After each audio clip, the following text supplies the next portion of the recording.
Global competition college थावड़ा के online शैक्षणिक मंच पर मैं मुकेश पलारा आप सभी का हार्दिक स्वागत अभिनंदन करता हूं।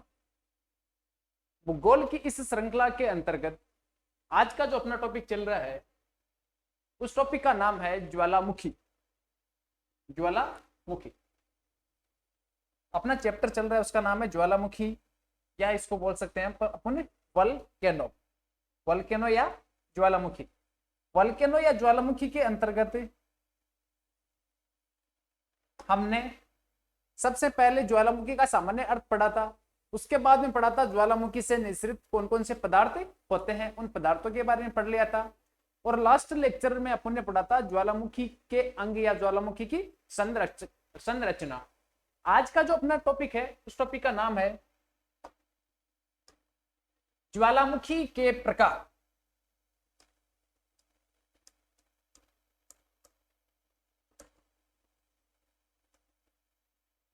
ज्वालामुखी के प्रकार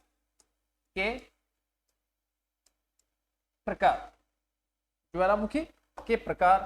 अब ज्वालामुखी के प्रकारों को हम दो भागों में बांट सकते हैं। कितने भागों में? ज्वालामुखी के प्रकार को हम वापस दो भागों में बांट सकते हैं। पहला प्रकार है उसको बोल सकते हैं उद्गार के आधार पर, यानी ज्वालामुखी के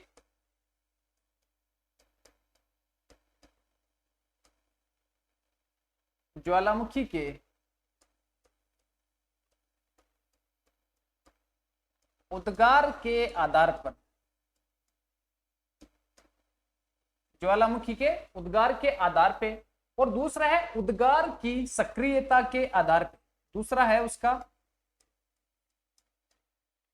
प्रकार उद्गार की सक्रियता के आधार पर। तो सबसे पहले ज्वालामुखी और ज्वालामुखी के प्रकार को हम सामान्यतः मोटे मोटे रूप से दो भागों में बांट सकते हैं। एक है ज्वालामुखी के उद्गार के आधार पे और दूसरा है उद्गार की सक्रियता के आधार पे। देखो इसमें एक शब्द आ रहा है उद्गार के आधार पर, तो उद्गार के आधार पर इसको वापस हम दो भागों में बांट सकते हैं। कितने भागों में? वापस इसको दो भागों में बांट सकते हैं। पहला है ज्वालामुखी उद्गार के आधार पे इसको वापस हम दो भागों में बांट सकते हैं। पहला इसका प्रकार है उसको बोल सकते हैं केंद्रीय उद्गार वाले ज्वालामुखी। कौन से? केंद्रीय उद्गार वाले ज्वालामुखी।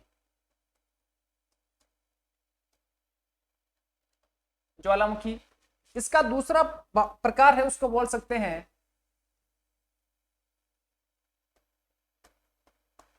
दरारी उद्गार वाले ज्वालामुखी। दरारी उद्गार वाले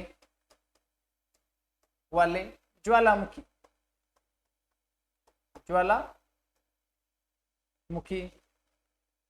दूसरा इसका प्रकार है, यानी ज्वालामुखी उद्गार के आधार पे पहला है केंद्रीय उद्गार वाले ज्वालामुखी और दूसरा हो गया दरारी उद्गार वाले ज्वालामुखी। अब केंद्रीय उद्गार का मतलब है, यानी केंद्र का मतलब होता है कि जैसे ये है, अब इसमें ये क्या हो गया, ये एक बिंदु हो गया, एक केंद्रीय बिंदु हो गया। इसका मतलब क्या है, इसमें लावा का उद्गार धरातल के आंतरिक भाग से धरातल के बाहरी भाग पर एक सक्रिय पाइप के माध्यम से होगा। तो इसका लावा किस प्रकार का होगा? सक्रिय पाइप से जब लावा धरातल के आंतरिक भाग से आएगा तो वह बहुत ऊंचाई तक जाएगा, यानी इसका विस्फोट क्या होगा? बहुत अधिक होगा। और इसके द्वारा ज्वालामुखी पर्वतों का निर्माण सामान्यतया होता है। दूसरा है दरारी उद्गार। एक तो ये तो हो गया केंद्रीय उद्गार और इसके संबंध में ये क्या हो गया? दरारी उद्गार। अब दरार का मतलब क्या है? एक तो उद्गार होगा केंद्र, यानी एक सक्रिय पाइप के माध्यम से होगा, दूसरा होगा एक दरार के माध्यम से। दरार के माध्यम से आंतरिक भाग से जो लावा आएगा तो उसमें बिल्कुल प्रेशर नहीं होगा और इसके द्वारा ज्वालामुखी पठारों का निर्माण होगा। लावा तो बाहर निकलेगा, बराबर है, इसमें भी निकलेगा, इसमें भी निकलेगा, लेकिन दरार वाला भाग बहुत मोटा हो जाएगा, तो प्रेशर नहीं बन पाएगा और इसके द्वारा ज्वालामुखी पठारों का निर्माण हो जाएगा। जबकि दूसरा है उद्गार की सक्रियता के आधार पे। उद्गार की सक्रियता के आधार पे ज्वालामुखी को हम वापस तीन भागों में बांट सकते हैं। तीन प्रकार है इसके। पहला प्रकार है उसको बोल सकते हैं पहला प्रकार उसको बोल सकते हैं सक्रिय ज्वालामुखी, सक्रिय ज्वालामुखी। दूसरे प्रकार के ज्वालामुखी उनको बोल सकते हैं सुषुप्त, सुषुप्त ज्वालामुखी। और तीसरे प्रकार के ज्वालामुखी उनको बोल सकते हैं शांत ज्वालामुखी या शांत या मृत ज्वालामुखी, मृत ज्वालामुखी। तो इसमें देखो उद्गार के आधार पे उद्गार एक पतले पाइप से होगा और उद्गार किसके द्वारा होगा, दरार के माध्यम से होगा। जबकि यहाँ पे एक शब्द आ रहा है सक्रियता, यानी कितने एक्टिव है, सक्रियता के आधार पे। अब सबसे पहला उसको बोल सकते हैं सक्रिय ज्वालामुखी या इसको बोल सकते हैं हम एक्टिव ज्वालामुखी। अब सक्रिय का मतलब क्या है, इस ज्वालामुखी में लावा का उद्गार निरंतर होता रहता है। तो निरंतर लावा का उद्गार होगा तो इसकी अवस्था किस प्रकार की होगी, सक्रिय प्रकार की, या इसको बोल सकते हैं एक्टिव प्रकार का ज्वालामुखी। जबकि दूसरा ज्वालामुखी उसको बोल सकते हैं सुषुप्त, या इसका एक दूसरा नाम भी है, उसको बोलेंगे प्रसुप्त। अब सुषुप्त या प्रसुप्त का शाब्दिक अर्थ होता है कि ऐसा ज्वालामुखी जो पास्ट यानी बीते हुए समय में ज्वालामुखी का उद्गार हुआ, वर्तमान समय में ज्वालामुखी का उद्गार नहीं हो रहा है, लेकिन भविष्य में उद्गार होने की पूरी क्या है, संभावना है। इस प्रकार के ज्वालामुखी को हम बोलेंगे सुषुप्त या प्रसुप्त ज्वालामुखी। और तीसरे प्रकार का है उसको बोलेंगे शांत या मृत ज्वालामुखी।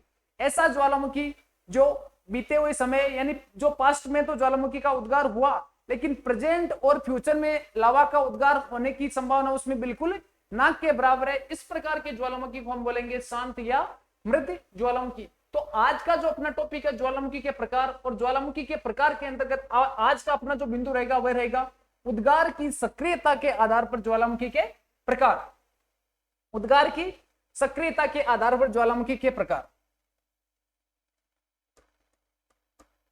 उद्गार की सक्रियता के आधार पर,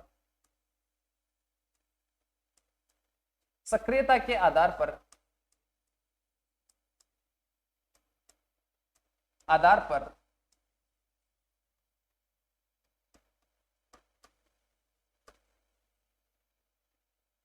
ज्वालामुखी के प्रकार, ज्वालामुखी के प्रकार, ज्वालामुखी के प्रकार। तो आज का जो अपना अध्ययन का बिंदु है वह रहेगा उद्गार की सक्रियता के आधार पर ज्वालामुखी के प्रकार। और इनको हम सामान्यतः 3 भागों में पढ़ेंगे। तो पहला प्रकार है उसको बोलेंगे, पहला प्रकार है उसका मतलब है इसके अंतर्गत इसके कितने प्रकार है इसके सामान्यतः 3 प्रकार है। तो 3 के अंतर्गत पहला प्रकार है उसको बोलेंगे, पहला प्रकार है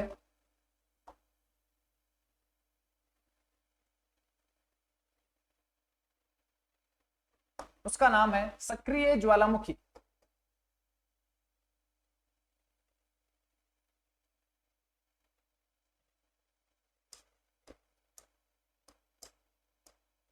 सक्रिय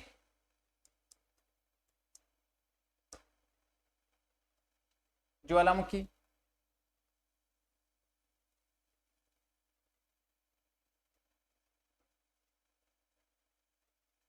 दूसरा इसका प्रकार है उसको बोलेंगे सुषुप्त ज्वालामुखी।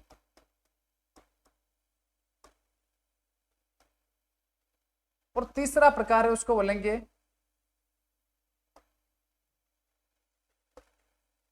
मृत ज्वालामुखी।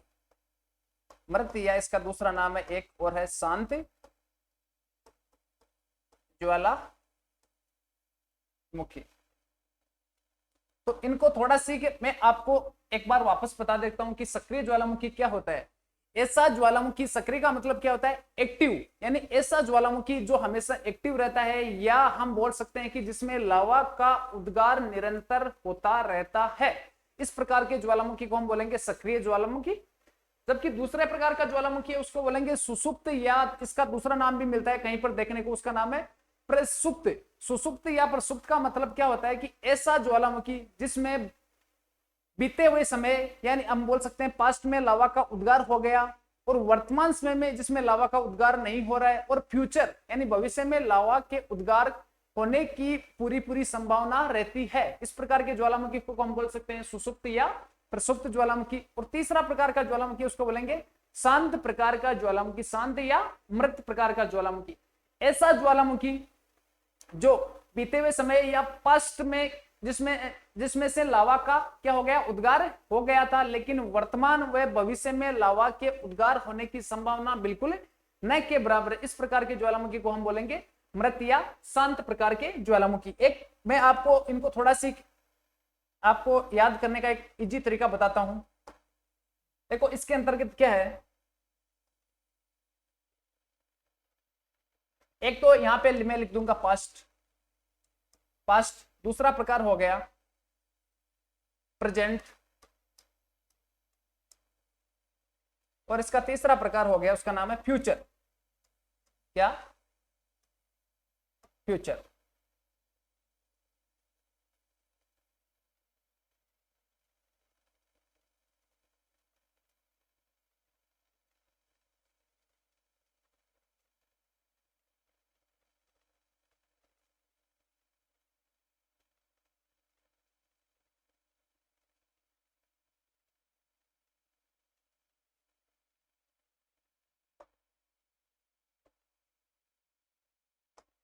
अब इसके अंदर एक चीज है कि सक्रिय का मतलब क्या है। सक्रिय का मतलब क्या होता है कि ऐसा ज्वालामुखी जो पास्ट यानी बीते हुए समय में क्या है, जिसके द्वारा ज्वालामुखी का क्या हो गया, ज्वालामुखी के द्वारा लावा का उद्गार हो चुका था, और प्रेजेंट पास्ट के साथ पास्ट में भी उद्गार हुआ था और प्रेजेंट में भी उद्गार हो रहा है, और फ्यूचर यानी आने वाले भविष्य में भी लावा के उद्गार होने की पूरी क्या प्रबल संभावना है। तो इस प्रकार के ज्वालामुखी को हम क्या बोलेंगे, इस प्रकार के ज्वालामुखी है, इस प्रकार के ज्वालामुखी को हम बोलेंगे सक्रिय प्रकार का ज्वालामुखी। तो ये तो पहले प्रकार का ज्वालामुखी हो गया। इसका मतलब क्या है, इसमें पास्ट, प्रेजेंट व फ्यूचर तीनों स्थितियों में क्या है, लावा के उद्गार होने की पूरी संभावना रहती है। पास्ट का मतलब क्या है, बीते हुए समय में लावा का उद्गार हो गया। प्रेजेंट यानी वर्तमान समय में लावा का लगातार उद्गार हो रहा है, और आने वाले फ्यूचर में भी लावा के उद्गार होने की पूरी संभावना होती है। इस प्रकार के ज्वालामुखी को हम बोल सकते हैं सक्रिय प्रकार का ज्वालामुखी। दूसरा प्रकार है उसको बोलेंगे सुसुप्त प्रकार के ज्वालामुखी। अब सुसुप्त प्रकार के ज्वालामुखी में क्या होता है कि ऐसे ज्वालामुखी जिनका पास्ट यानी बीते हुए समय में क्या हुआ, लावा का उद्गार हुआ था, वर्तमान या प्रेजेंट वर्तमान समय में लावा का उद्गार नहीं हो रहा है, लेकिन फ्यूचर में वापस लावा का उद्गार होने की पूरी क्या रहती है, संभावना रहती है। तो इस प्रकार के ज्वालामुखी को हम क्या बोलेंगे, सुसुप्त या प्रसुप्त प्रकार का ज्वालामुखी हम बोल सकते हैं। सुसुप्त या प्रसुप्त प्रकार का ज्वालामुखी यानी इसका मतलब क्या है, पास्ट यानी बीते हुए समय में लावा का उद्गार हुआ था, वर्तमान समय में लावा का उद्गार नहीं हो रहा है, लेकिन आने वाले फ्यूचर यानी भविष्य में लावा का उद्गार होने की पूरी क्या है, संभावना है। इस प्रकार के ज्वालामुखी हम बोल सकते हैं सुसुप्त या प्रसुप्त ज्वालामुखी।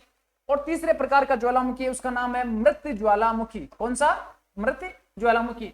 मृत ज्वालामुखी या इसको बोल सकते हैं शांति ज्वालामुखी। इस ज्वालामुखी के अंतर्गत क्या होता है कि ऐसा ज्वालामुखी जिसमें पास्ट का मतलब क्या होता है, बीते हुए समय में लावा का उद्गार हुआ था, लावा का उद्गार हुआ था, लेकिन वर्तमान समय में लावा के उद्गार होने की संभावना नहीं है, वर्तमान समय में लावा का उद्गार नहीं हो रहा है, और भविष्य में भी लावा के उद्गार होने की संभावना न के बराबर है, न के बराबर है। इसका मतलब क्या है, पास्ट यानी बीते हुए समय में लावा का एक बार उद्गार हुआ था, लेकिन वर्तमान में भी नहीं हो रहा है और भविष्य में नहीं होने की न के बराबर क्या है, संभावना है। तो इस प्रकार के ज्वालामुखी को हम बोल सकते हैं शांत, या फिर दूसरा नाम क्या है इसका, मृत ज्वालामुखी। तो ये एक छोटा सी मैंने आपको याद रखने की दृष्टि से मैंने एक छोटा सी स्ट्रक्चर बनाया है, इसको आप थोड़ा सी दिमाग में रखो। अगर आपके ये दिमाग में रह गया तो आप इजी वे में सक्रिय ज्वालामुखी, सुसुप्त ज्वालामुखी और मृत ज्वालामुखी को आप कभी भी नहीं भूलोगे। अब इसके बाद में पढ़ते हैं कि सक्रिय ज्वालामुखी कौन कौन से स्थान पर आते हैं, उनका क्या क्या नाम है, कौन कौन से द्वीप है, वह कौन कौन से स्थान पर आते हैं, यानी कॉम्पिटिशन की दृष्टि से।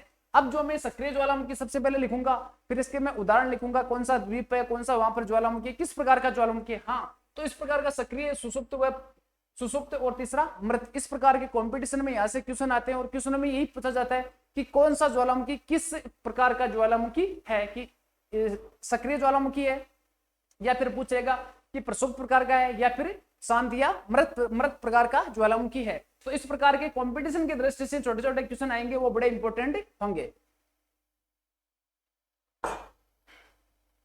अब शुरू करते हैं। सबसे पहले है सक्रिय प्रकार का ज्वालामुखी। ए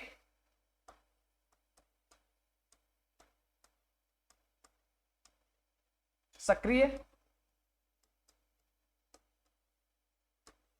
ज्वालामुखी। सक्रिय ज्वालामुखी, थोड़ा सी इसकी मैं डेफिनेशन बता देता हूं आपको कि ऐसा ज्वालामुखी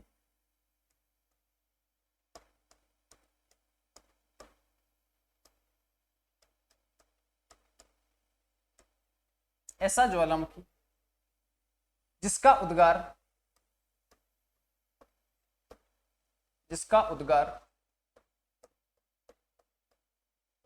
उद्गार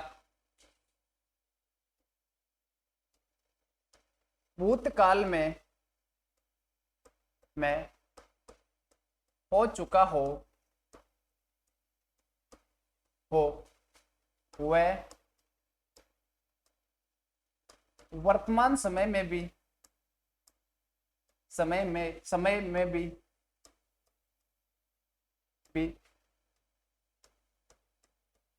उद्गार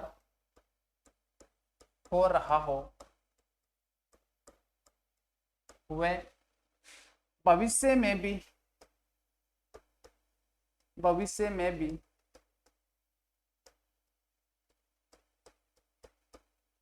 उद्गार होने की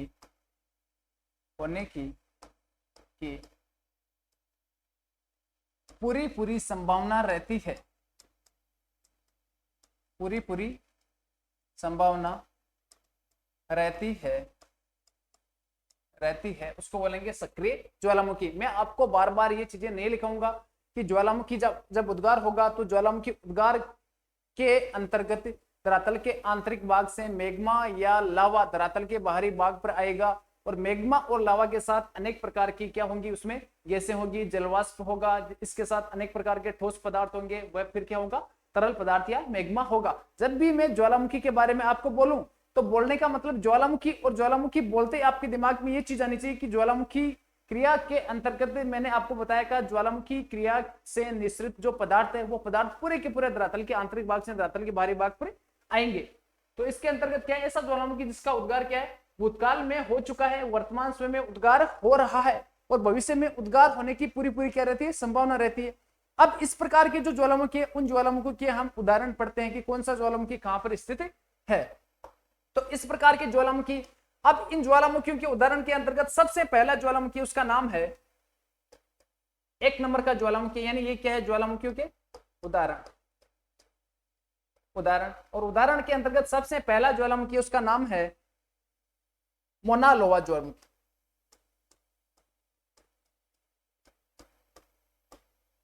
मोना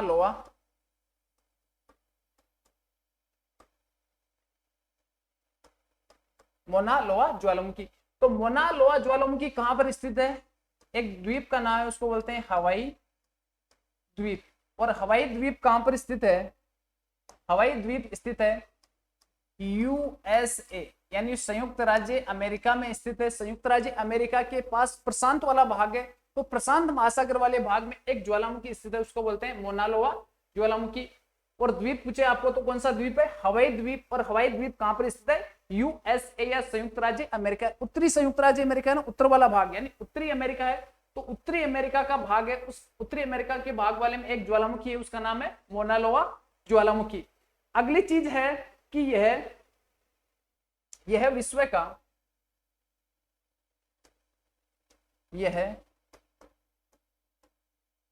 का सबसे बड़ा सक्रिय ज्वालामुखी है। यह विश्व का सबसे बड़ा सक्रिय ज्वालामुखी है।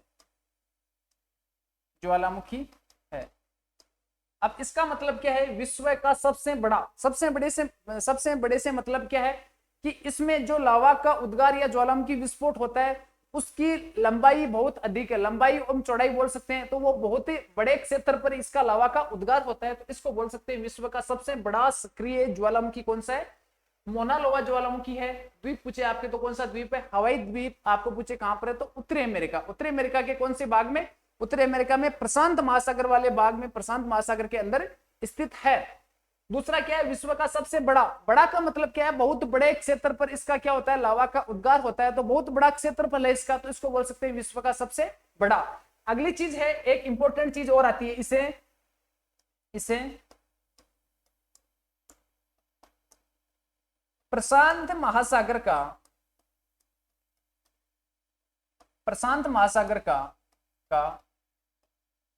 चौराहा कहा जाता है।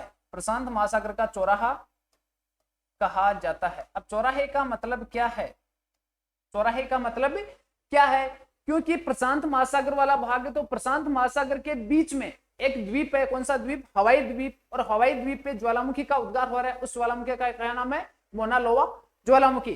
तो बहुत बड़े क्षेत्र पर इसका उद्गार हो रहा है, तो उद्गार होने पे क्या है कि चारों ओर समुद्री भाग है और बीच में ज्वालामुखी का उद्गार हो रहा है, तो प्रशांत महासागर वाला भाग है। प्रशांत महासागर के अंतर्गत इस ज्वालामुखी को एक बंदरगाह के रूप में प्रयुक्त किया जाता है, या बंदरगाह के रूप में उपयोग किया जाता है। तो चारों ओर से क्या है, जलयान इस स्थान पे आसानी से आ सकते हैं, तो इसके कारण इसको बोलते हैं कि प्रशांत महासागर का, इसको क्या बोलते हैं, चौराहा बोलते हैं। तो पहला ज्वालामुखी इसका उदाहरण है मोना लोवा, बहुत इंपॉर्टेंट है, आपको इसका विशेष ध्यान रखना है कि इसमें से क्वेश्चन आएगा आपके कंपटीशन की दृष्टि से, वेरी इंपॉर्टेंट क्वेश्चन है।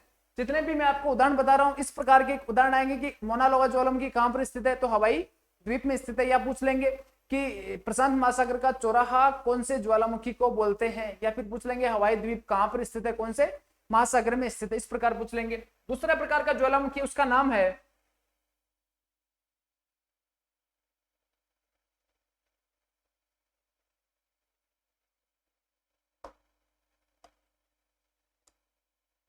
दूसरे प्रकार का ज्वालामुखी, उसका नाम है किलायु ज्वालामुखी। किलायु ज्वालामुखी, किलायु ज्वालामुखी। अगली चीज है कि किलायु ज्वालामुखी कहां पर स्थित है, तो किलायु ज्वालामुखी भी हवाई द्वीप पर, कौन से द्वीप पर है, हवाई द्वीप पर स्थित है। और हवाई द्वीप कहां पर स्थित है, हवाई द्वीप स्थित है यूएसए, यानी संयुक्त राज्य अमेरिका में स्थित है। संयुक्त राज्य अमेरिका में प्रशांत महासागर में स्थित है। यहां पे लिख सकता हूं प्रशांत महासागर, प्रशांत महासागर, प्रशांत महासागर। अब इसकी विशेषता क्या है,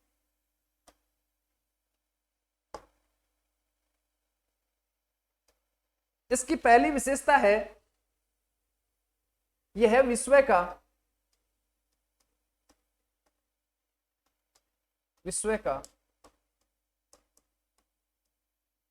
सबसे अधिक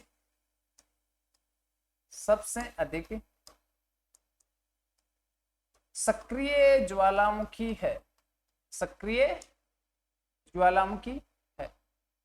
इसकी विशेषता क्या है, पहली चीज, किलायु ज्वालामुखी कहां पर स्थित है, द्वीप, सेम द्वीप, यहाँ पे हवाई द्वीप है, यहाँ पर भी हवाई द्वीप कहां पर स्थित है, यूएसए वाले पार्ट में, यूएसए यानी संयुक्त राज्य अमेरिका, और अमेरिका में आपको पूछे तो उत्तरी अमेरिका में प्रशांत महासागर में स्थित है। अगली विशेषता क्या है, यहाँ पे देखो, यहाँ पे मैंने क्या लिखा है, विश्व का सबसे बड़ा सक्रिय है, और मैंने यहाँ पे क्या लिखा, यह विश्व का सबसे अधिक सक्रिय ज्वालामुखी है। तो बड़े का मतलब क्या है कि बहुत बड़े क्षेत्र पर स्थित है, क्षेत्र बहुत बड़े, यहाँ पे बड़े का मतलब क्या है, क्षेत्रफल।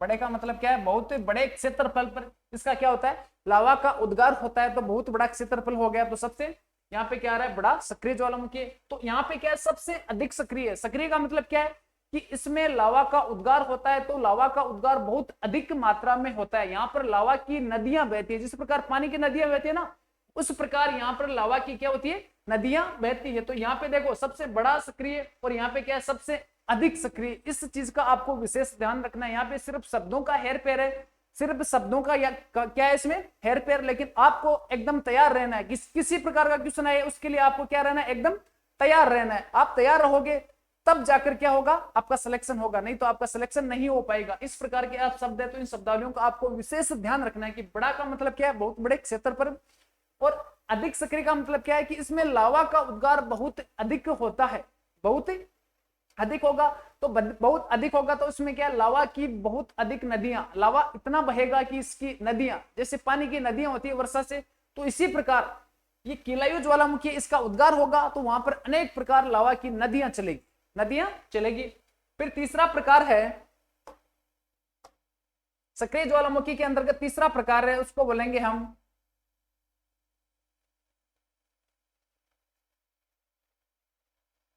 तीसरे प्रकार के ज्वालामुखी, उसको बोलेंगे हम स्ट्राम्बोली ज्वालामुखी। कौन सा? स्ट्राम्बोली, स्ट्रोम्बोली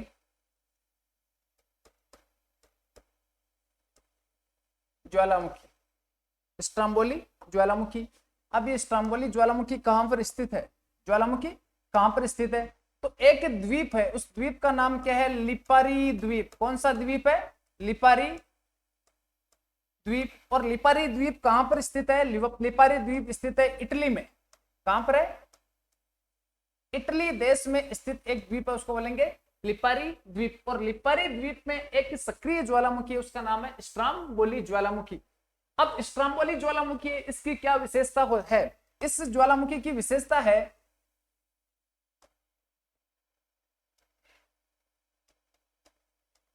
इसे वो मध्य सागर का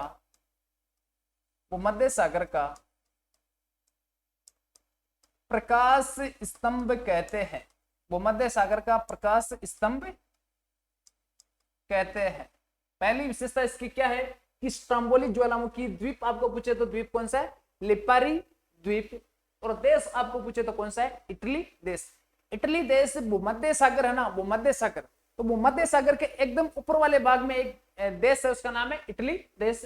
इस कारण इसे क्या बोलते हैं? भूमध्य सागर का प्रकाश स्तंभ।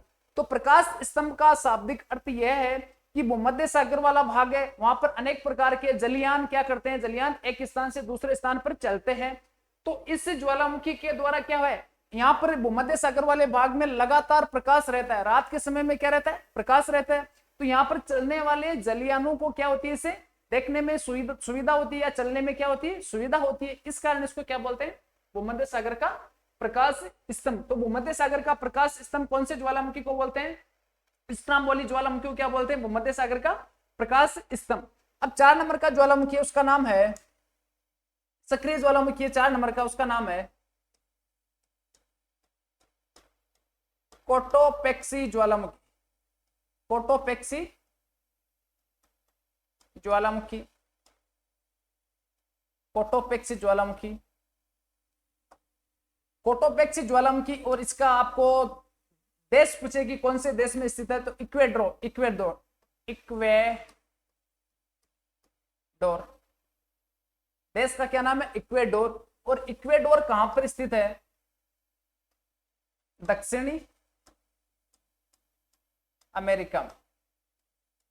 कहां पर स्थित है? दक्षिण अमेरिका। और दक्षिण अमेरिका में एक पर्वत श्रृंखला है, उसका नाम क्या है? एंडीज पर्वत श्रृंखला। कौन सी पर्वत श्रृंखला है? एंडीज पर्वत श्रृंखला।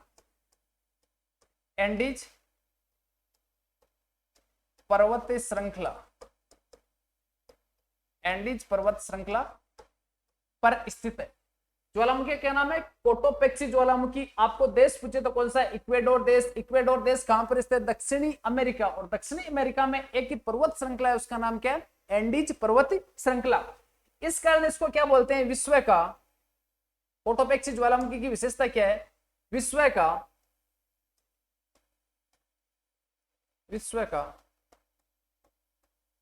सबसे ऊंचा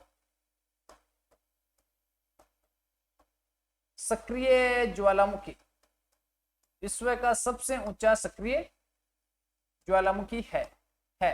यानी पर्वत श्रृंखला कौन सी है? एंडीज पर्वत श्रृंखला हो गई। तो एंडीज पर्वत श्रृंखला के ऊपर स्थित है, इस कारण इसको क्या बोलते हैं? विश्व का क्या है? सबसे ऊंचा सक्रिय ज्वालामुखी है। अगला ज्वालामुखी है 5 नंबर का, उसका नाम है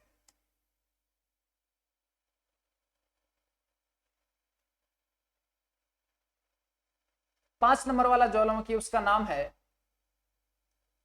बेरन ज्वालामुखी। कौन सा ज्वालामुखी है? बेरन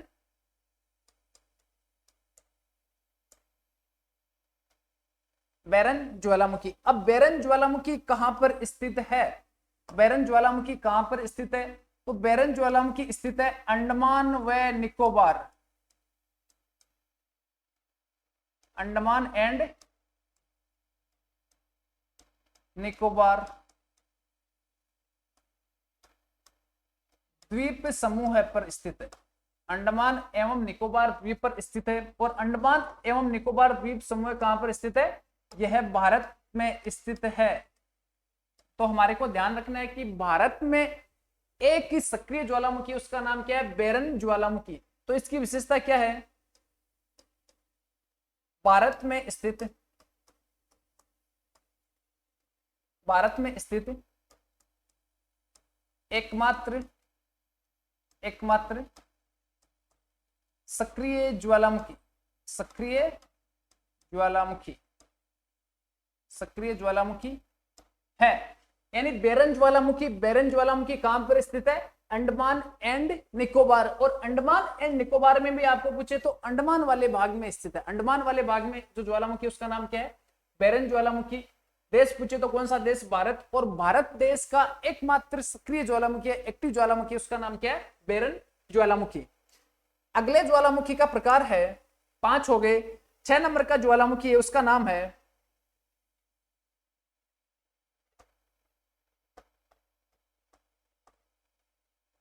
एटना ज्वालामुखी। एटना ज्वालामुखी। अब एटना ज्वालामुखी है, ये कहां पर स्थित है? एटना ज्वालामुखी है, यह इटली देश में स्थित है। इटली देश में स्थित है। इटली देश में स्थित है। मैंने आपको बताया था कि एक ज्वालामुखी इटली देश में, एक ज्वालामुखी और है। कौन सा ज्वालामुखी है? उस ज्वालामुखी को हम बोल सकते हैं कि स्ट्राम्बोली ज्वालामुखी। ये लिपारी द्वीप इटली देश में स्थित है। जबकि दूसरा ज्वालामुखी, उसका नाम क्या है? कि एटना ज्वालामुखी। और एटना ज्वालामुखी कहां पर स्थित है? इटली देश में स्थित है। कौन से देश में? इटली देश में स्थित है। इसके अलावा एक ज्वालामुखी और है, 7 नंबर का एक ज्वालामुखी और आता है। उस ज्वालामुखी का नाम है पिनाटुबो ज्वालामुखी। पिनाटुबो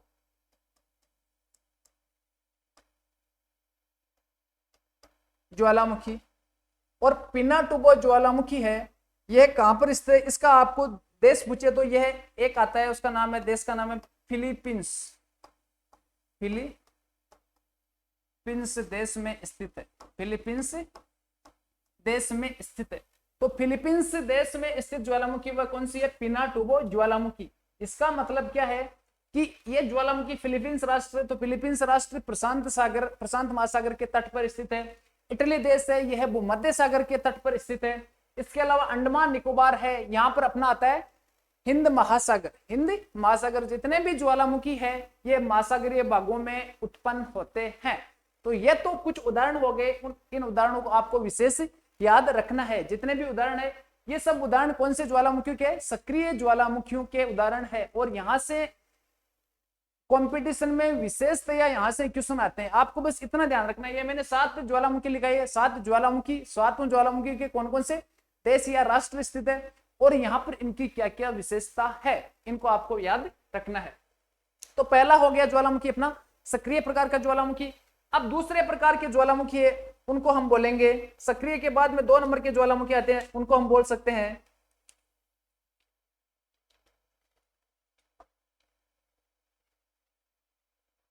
सुषुप्त। 2 नंबर के ज्वालामुखी उनको हम बोल सकते हैं सुषुप्त ज्वालामुखी। सुषुप्त ज्वालामुखी, या सुषुप्त का एक नाम और मिलता है कहीं कहीं, प्रसुप्त या सुषुप्त ज्वालामुखी।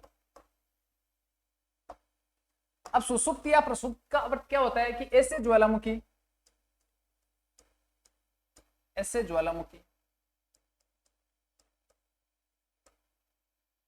ज्वालामुखी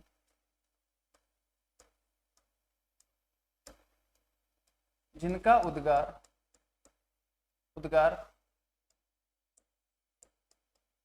भूतकाल में हो चुका हो वह वर्तमान समय में उद्गार नहीं हो रहा हो, उद्गार नहीं हो रहा हो, नहीं हो रहा हो, वह भविष्य में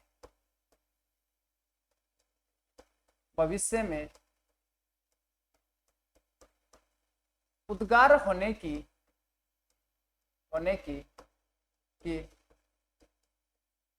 प्रबल संभावना हो, प्रबल संभावना हो।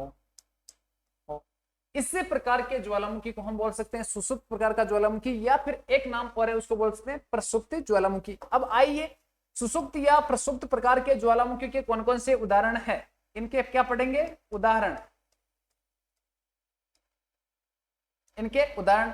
और इनके उदाहरणों के अंतर्गत सबसे पहला उदाहरण है, उसका नाम है, एक ज्वालामुखी, उसका नाम है विसुवियस ज्वालामुखी। विसुवियस ज्वालामुखी। और ये विसुवियस ज्वालामुखी है ना, ये विसुवियस ज्वालामुखी का जो जिस देश में स्थित है उस देश का नाम है इटली देश।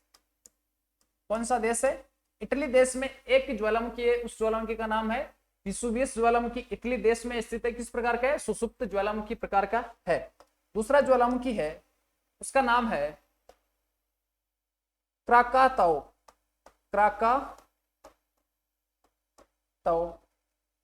क्राकाताओ ज्वालामुखी है, यह स्थित है इंडोनेशिया देश में, इंडोनेशिया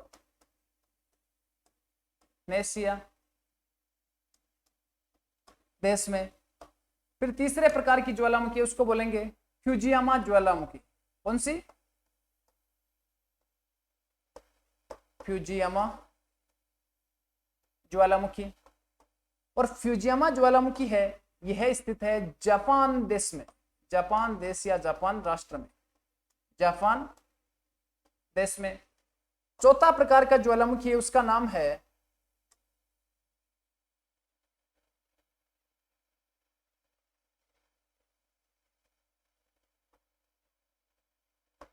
चौथे प्रकार का ज्वालामुखी, उस ज्वालामुखी का नाम है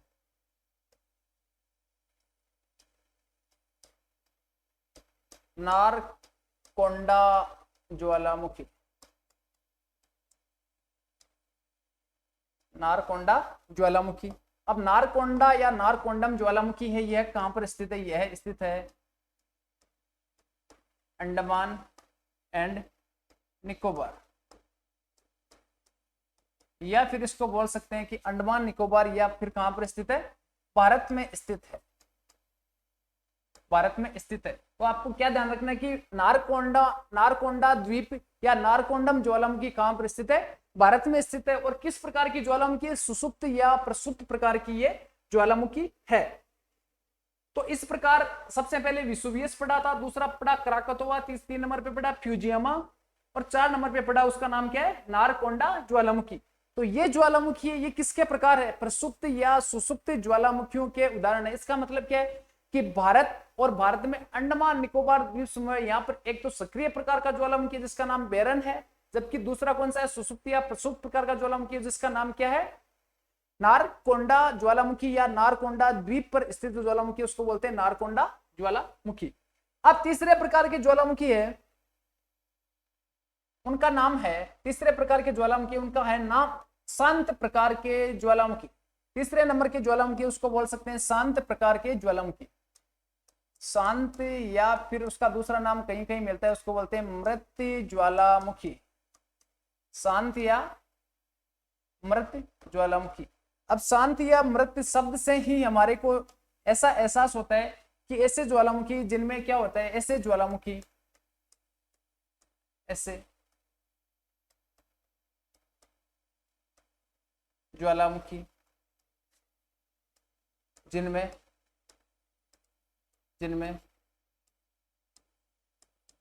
भूतकाल में उद्गार हो चुका है, उद्गार हो चुका है, लेकिन वर्तमान व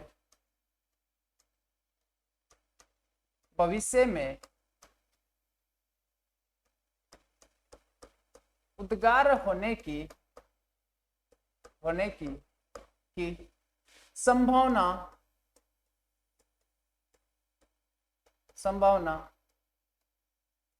न के बराबर है। इसका मतलब क्या है कि पास्ट यानी भूतकाल में एक बार क्या हो गया, लावा का उद्गार हो गया, उसके बाद में ना तो वर्तमान में उद्गार हो रहा है और न ही भविष्य में उद्गार होने की क्या संभावना है। तो इस प्रकार के ज्वालामुखी को हम बोलेंगे शांत या मृत प्रकार के ज्वालामुखी। अब इस प्रकार के ज्वालामुखी इनके उदाहरण है, तो पहला है इस प्रकार के ज्वालामुखियों की क्या है, उदाहरण के अंतर्गत पहला उदाहरण आता है, उसको बोलते हैं किलिमंजारो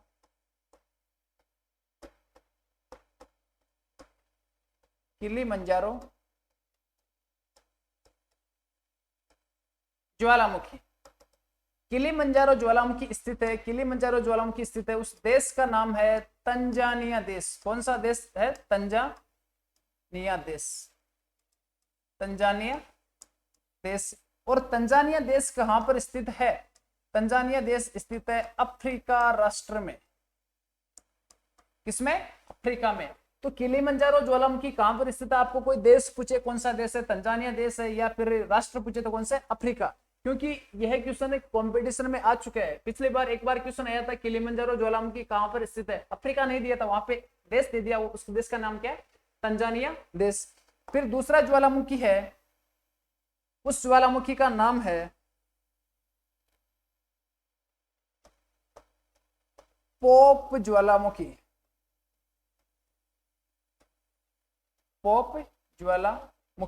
और पोप ज्वालामुखी स्थित है, उस देश का नाम है म्यांमार देश।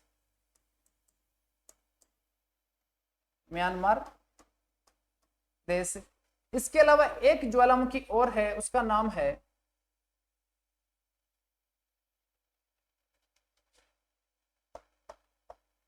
वो है देवमंद व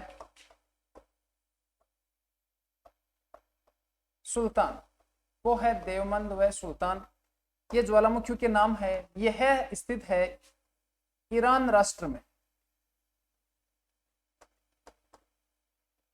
ईरान राष्ट्र या ईरान देश में स्थित है। तो पहला ज्वालामुखी है किलिमंजारो ज्वालामुखी कहां पर स्थित है, आपको देश पूछे तो उस देश का नाम क्या है, तंजानिया देश है। वह राष्ट्र यानी कहां पर, तंजानिया कहां पर है, तो अफ्रीका में स्थित है। दूसरा ज्वालामुखी उसका नाम क्या है, पोप ज्वालामुखी। अब पोप ज्वालामुखी कहां पर स्थित है, पोप ज्वालामुखी म्यांमार राष्ट्र या म्यांमार देश में स्थित है। इसके अलावा है कोहे देवमंद व सुल्तान। ये ज्वालामुखी कहां पर स्थित है, ईरान देश में स्थित है।